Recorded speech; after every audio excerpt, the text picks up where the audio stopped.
everyone, this is Bill. So today what I'm going to go through here is look at three different areas where getting an accurate temperature measurement presents some real challenges. First one's we're going to talk about steam autoclaves and then look at some freezer temperature stuff and then kind of ambient air temperature or temperature in duct work. And each one of these presents some special challenges that some are still valid in when you're trying to measure liquid temperatures, but some of these are fairly unique to air temperature. A couple of them that with response time, especially with just regular air temperature, it's going to be a lot slower because heat transfer is different in air than it is in liquids. So we have to have some special sensors that can either speed that up, or in some cases, we need to actually slow it down. So we'll go through and look at some of those issues. And then durability in some applications for air temperature can be a real important consideration. A recent challenge we had here was to measure air temperature in a clean room, and what the customer wanted to do was put some probes up in the ceiling, and they were going to stick down about 3.5 inches into the room, and there was a grid of them, and I don't know if there was like a half a dozen or so, but anyway, above the ceiling there was some unconditioned space that was about 90 to 100 degrees Fahrenheit. And of course, the room temp is down at about 70. And this was a case where there was a lot of stem conduction happening. And if we look here at the little diagram, we can see where we just have a 3.5-inch probe, which typically is enough immersion for an accurate liquid temperature measurement, but in air temperature, it is not. So you get a lot of the heat conducting down along the sensor, and it affects the measurement down here where the sensing element is at. Now, the solution to this was just to get more immersion. The limitation was they couldn't go down any more than 3.5 inches from the ceiling. So we just took a longer probe and put a bend in it. And as soon as we get that immersion length long enough, you can see there's the heat from up above the ceiling was no longer a factor in getting an accurate temperature measurement. And this was a case where this was, like a couple degrees error with this short of an immersion, and it went down to zero effect, or at least no measurable effect from stem conduction. One of the bigger challenges with air temperature is in a steam autoclave. And now this presents some issues with, well, durability is one of the big ones. The pressure changes are equally as big of a problem. And then kind of a secondary issue is where the cable for the temperature probe runs through the wall of the autoclave. So they pull a vacuum in here, so it's got to survive that temperature or that pressure change, and then it has to come back up to ambient, and some pressurization happens, and it was throughout all that whole autoclave cycle. So the probe has to be able to survive all of those issues, and we'll look at a few different ways of accomplishing that. First one, if we look at the pressure change, what happens if you were to take just a regular RTD that's used in the typical industrial application where it's got an epoxy seal on it, and if you were to put that in a vacuum chamber, that vacuum is going to suck all the air out of the inside of that probe because it's going to go right past that epoxy seal, because most of those are not vacuum tight. And as soon as that in an autoclave, steam autoclave application, so you pull this vacuum and then they'll put steam in, and that steam, as soon as you bring it back up to atmospheric pressure or higher, it's going to go right inside the probe and that moisture is going to cause shunting between the lead wires or right on the sensing element itself, and it causes a lower than actual temperature indication. So it's very important to keep the moisture out of the probes.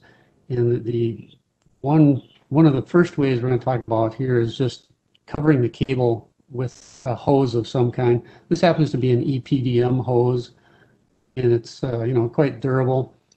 It's clamped around the probe and then run back through the wall of the autoclave, and this shows a tri-clamp or a hygienic ferrule connection that takes the cable through the wall of the autoclave.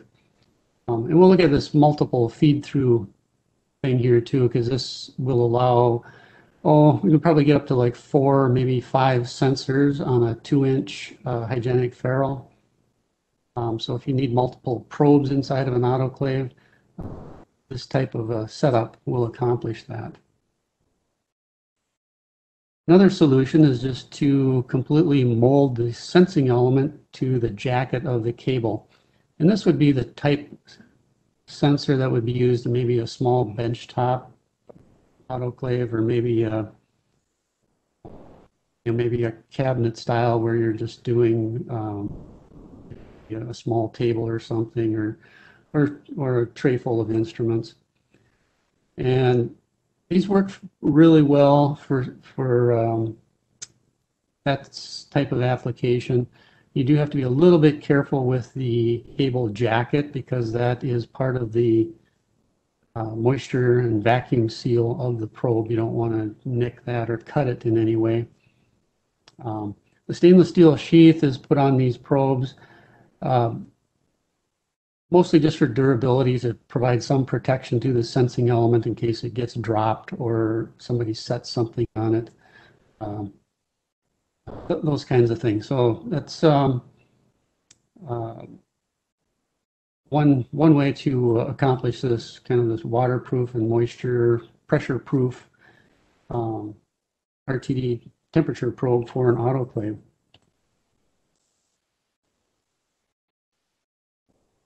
One of the trying to get this cable through the wall of the autoclave and have that vacuum tight and pressure tight is a bit of an issue. This was an attempt with a hygienic ferrule and a clamp, and then there's a cord grip underneath all the silicone rubber, and it still leaked.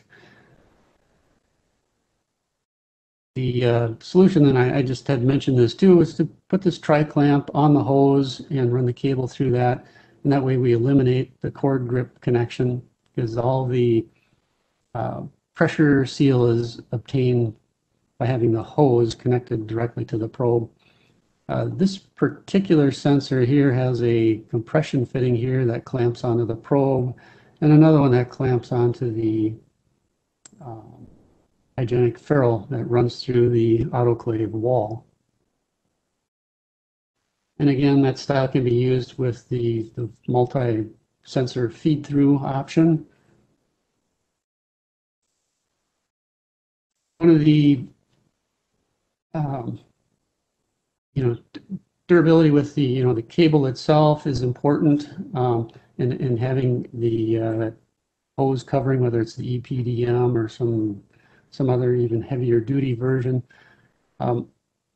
Even on the small ones, this particular one has a silicone rubber insulated cable on it, but it's treated so that it's fairly slippery. Most silicone rubber is kind of say sticky, but it does kind of grab onto stuff, and it can snag and tear that covering. Using a silicone rubber insulated cable with that coating on it makes it slide on things and less likely to get damaged.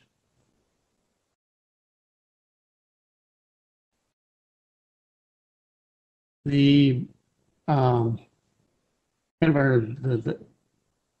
of a maximum durability version is this assembly here, where this hose, rather than just being a straight EPDM hose, this one's actually made in 3 different layers. There's a Teflon hose on the inside, and then there's a stainless overbraid, and then it's covered with the silicone rubber. And again, the compression fittings here allow the probe to be replaced. So if it ever did break, you'd be able to loosen the compression fittings on either end here and pull the probe out and replace that. And all the rest of this then is reusable. And that one of the other, besides tearing and damaging of the cable covering like this, one of the other things that happens is that these probes get tied on to things like hospital beds or big carts full of equipment, and they'll forget to untie the probe from the cart, and so they start rolling it out. And probes that are made with just a small cable, typically it's going to ruin those probes because it'll just break the cable or yank it out of the sensor. This type here, along with the kind of the EPDM hose version, they will stop the cart and it will not damage the probe. That's a real big consideration. One of the other things that happens with the, especially the walk-in style larger autoclaves, is that the probes get dropped a lot. And so looking at the internals of the sensor and making sure that they are as durable as they can be is really important. One of the best ways to do this is to use a platinum thin film sensing element. And if we look here, this one happens to be about a 1/4 inch long, 75 thousandths wide. The thickness is probably 20 thousandths in this area, and maybe 30 or 40 up here where the lead wires are connected. And you can see the little platinum traces here that have been attached to this ceramic substrate.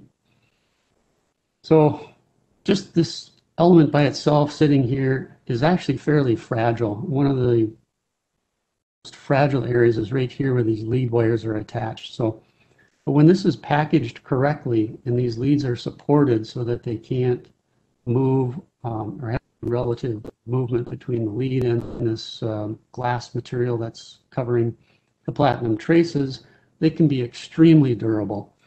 And the probe with this packaged correctly, you can actually bang it on the floor and bang it all over everything, and it's not going to damage it. And it's, this is all on the inside of the probe. You cannot tell just by looking at the outside if it's one that can handle that kind of abuse or not. It really has to be done. The design on the inside has to be set up this way. I think that, I don't know, Jeff, do we have any questions yet, or? Yeah, there's a question, Bill, in regards to autoclave. What's kind of the typical failure mode, or how does a failure of an RTD in an autoclave, how does that kind of present itself? What do you see, and how do you know when it's going bad? Yeah, the failure modes are going to be, you'll see a drop in temperature, and it's just going to be, maybe a 1/2 degree lower than it should be, or maybe even a degree. And then that's because that the probe has gotten moisture inside, and it will cause that shunting I mentioned earlier. And that will cause a low resistance measurement and a corresponding low temperature measurement, or lower than actual temperature measurement.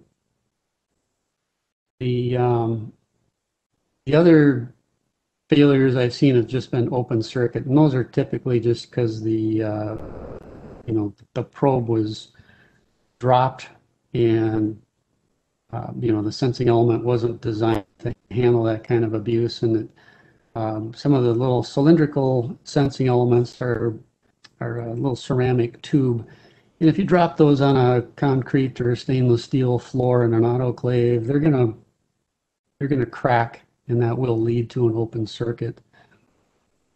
The other failure mode is the guts just get pulled out of the inside of the stainless probe, and that's because somebody forgot to untie it from the cart before they wheeled it out of the autoclave. So those are kind of three of the, I guess, the most common failure modes I see on probes that are used in autoclaves.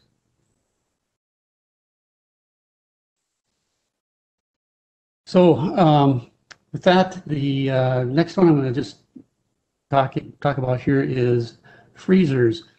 And typically what you need to look at here is you need to have a probe that is waterproof. And I mean completely waterproof, designed so that it can just sit in water and not leak and allow moisture to get inside the sensor.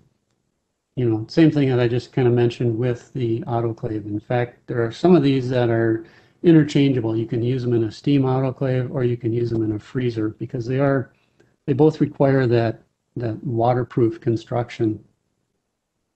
The reason for that is that, you know, just a regular non-waterproof probe in a freezer will work okay for a while, but after it's pulled out for calibration, or if the freezer is defrosted, liquid water is going to get on that probe and it will eventually make its way inside the probe unless it's designed to be completely waterproof.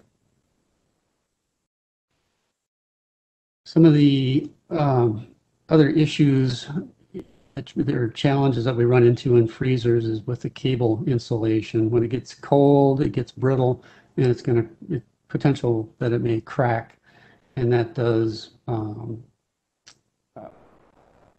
open up the probe to moisture issues. And location within the freezer can be important also. So some of these freezers, you know, they'll have fans blowing the air around, but there's still going to be some temperature gradients within the freezer. So you really should kind of survey the inside to figure out where your best location is. You know, you may want the temperature probe to be in the warmest location, or you may want it to be in the coldest, or maybe halfway between. It all kind of depends on what the goal is there. And then you don't want the probe to get completely covered in frost because that can tend to insulate it too much so that if the freezer were to fail, you would not get a good temperature alarm going off that says, hey, we have a problem here, freezer's warming up. So you want to make sure that it doesn't get buried in frost.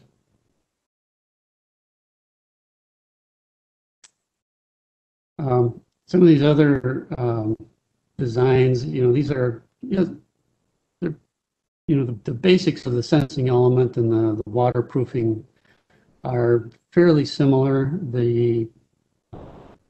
Basically, it's just size difference here. And this little A02 part is just 1.25 inches long. And so this is easy to mount somewhere with zip ties, or you know, you can even set it on a rack full of whatever it is that's being frozen. And also, we run it out into a junction box. You may have a transmitter that's going to send the 4 to 20 milliamp signal back to your control system, or a chart recorder, or maybe even a local temperature indication.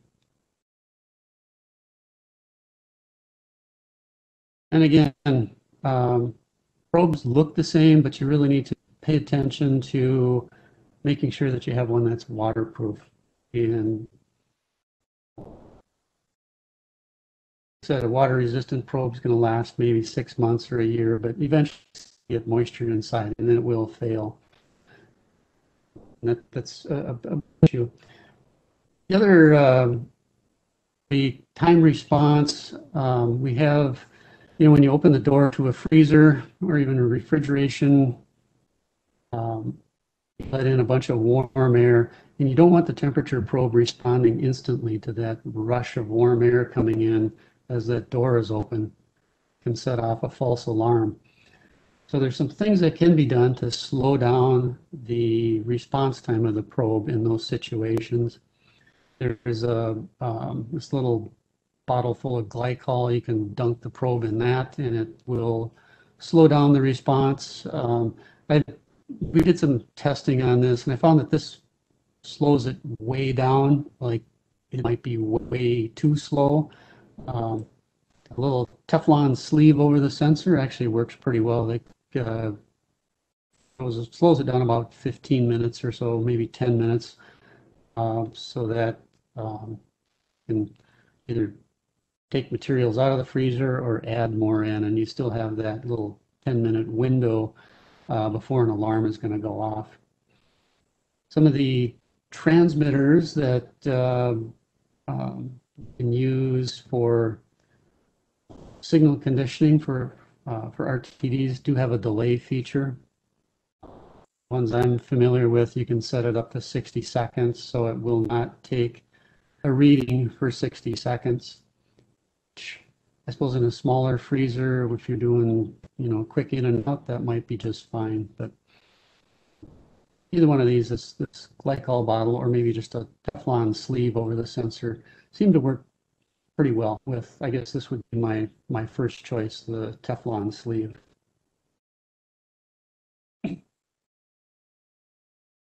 If anybody has any questions as we're going through here, just feel free to jump in.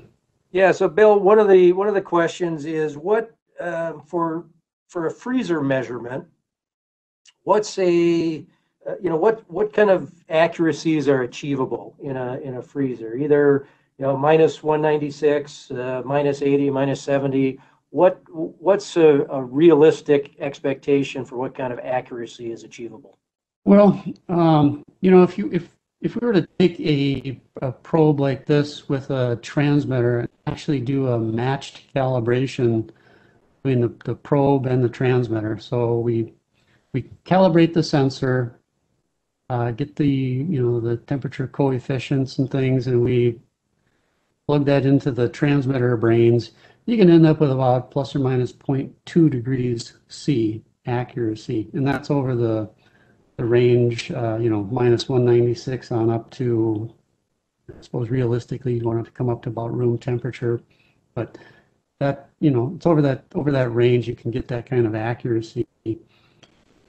Now, if you were just take a transmitter off the shelf and an RTD off the shelf and hook them together at minus 196, you're going to be, it'll be plus or minus just over 1 degree C for an accuracy. And that would be a class B RTD that they're plus or minus 0.26 at 0 degrees C, but as you go colder, that number gets larger. And then you have the accuracy of the transmitter to add into that also. So roughly, plus or minus a degree.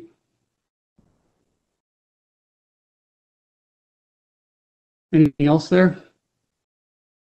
No, I think that's it on the Okay. on the freezer. Just a reminder, if you do have any questions or need any clarifications on anything that Bill has covered, go ahead and type it into the chat box or the Q&A section on your screen, and we'll go ahead and try to get you an answer.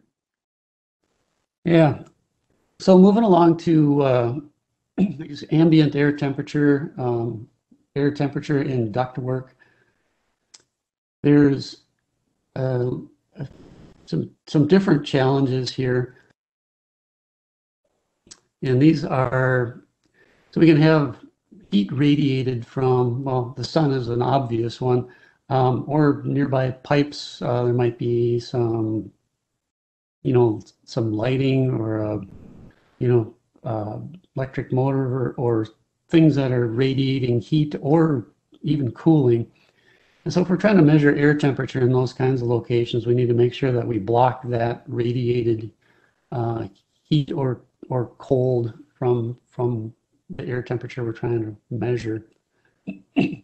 Flow rate becomes an issue too. So if you've got a higher flow rate, that's an easier temperature to measure versus just stagnant air. Has to do with heat transfer that happens when you have air flowing over something. It tends to respond faster, and you're going to be able to measure it a little quicker. Stem conduction, we talked about that earlier with our little application note. Boundary layers inside of ductwork, we need to avoid those because they're going to be either hotter or colder than the air temperature near the center of the ductwork. And again, durability is always an issue with pretty much everything. And these, I think of measuring temperature inside of a warehouse, like, for example, where there's forklifts moving around with pallets of material on it, and you're going to have a temp sensor mounted on a maybe on a post or something. And so we need to take that into consideration. So the probe either needs to be able to withstand that forklift impact, or it needs to be placed out of the way somehow so that it can't get run into.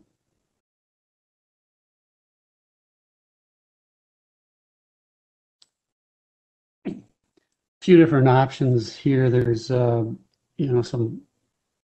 probe styles that'll mount into like a outlet box into a wall. Style mounts on a post, and it's got a little guard tube over the sensor. This is mostly for impact resistance. And then kind of a regular, I think of this as kind of a thermostat type enclosure. Again, low cost, mounted on a wall. And they all do the same thing. It's just depending on what the application is, you want to one or the other of these. Some of the considerations for duct work, there's some rules of thumb that you may have seen out there, like 10 times the probe diameter, 2/3 of the duct, or maybe it goes into the center of the duct work, or they're all kind of all over the place, and they're kind of limited use, I think. The best method is just to maximize the immersion, and especially with air temperature and a duct work, you probably need at least 12 inches to get through the boundary layer that's going to be right next to the wall of the ductwork, and then overcome that stem conduction issue. You want to get in past that. For room air temperature, especially in clean rooms and other, maybe a spray paint booth, that kind of thing. If you're using these wall mount styles, you want to make sure that you put insulation behind them inside of the little electrical box, so that whatever temperature is inside that wall isn't affecting the sensing element due to heat conduction. And that'll help ensure that you get a good, accurate measurement. Now we look at ductwork. There's some different ways to handle that. One of those is using an averaging air temperature probe. And what this is, it's a it's a platinum resistance thermometer, but the sensing portion is just stretched out over many, many feet. And so you can take a probe like this and bend it around and put it in a large duct and get an average temperature. And so what you're actually doing is the probes are designed with a dead spot so that it gets through the stagnant air boundary layer. And then you can run it in here, and it will average all of the temperature gradients throughout the ductwork. And it can be bent around in a little zigzag, or it can be put in a coil, or any number of ways to haul it in the duct to make sure that you get a good coverage of all of the clean flow kind of outside of that boundary layer. These are usually made, you can specify, I think most manufacturers offer this. Well, they'll have a dead spot at the end, so this would be where you might want to attach this end to something. And then there's a dead spot back here by the connection fitting where you can specify whatever length you need here to get past insulation or that boundary layer. So these work really well. They're not highly durable, but they do survive fairly well in ductwork if you're just blowing air past it for heating and air conditioning type applications. And with that, I was just going to take a little sidebar here and talk about some Yeah, um, Bill, before we aviation. before we jump onto that, we got a few Yeah, questions here that I yeah, would that's what I like was going to ask. to get answered. So, okay, perfect. Um, so just a question here from Jonathan. Are any of these probes compatible for lyophilizer operations under vacuum pressure and temperatures down to -40? So kind of a little bit of cold as well as the vacuum. Yeah, exactly. Yeah, lyophilizers are going to have kind of some of the same issues as autoclaves and freezers and whatnot. And this A02 I know works very well for those types of applications.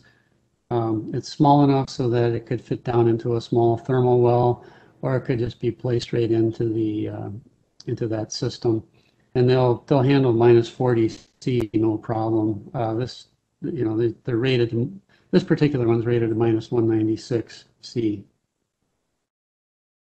So yeah, they work real good on those applications. Okay, and then we've got another question. What is the practical top end temperature for thin film RTDs on a ceramic carrier?